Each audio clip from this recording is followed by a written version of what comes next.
Automatic कारमध्ये मित्रांनो इथं आपण जसं की पाहू शकता, ऑटोमॅटिक कारमध्ये मित्रांनो क्लच नसतो.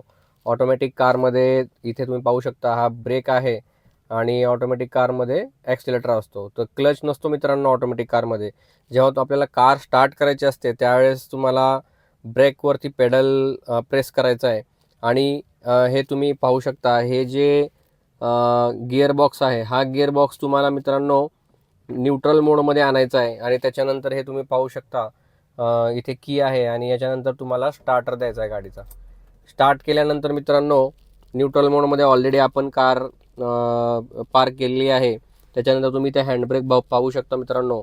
तर तुम्हाला हँडब्रेक खाली करायचा आहे आणि सगळ्यात इम्पॉर्टंट मित्रांनो, गाडी तुम्हाला पुढे चालवण्यासाठी हा जो डी मोड आहे, ह्या डी मोडवरती मित्रांनो गाडी तुम्हाला गिअरबॉक्स ठेवायचा आहे.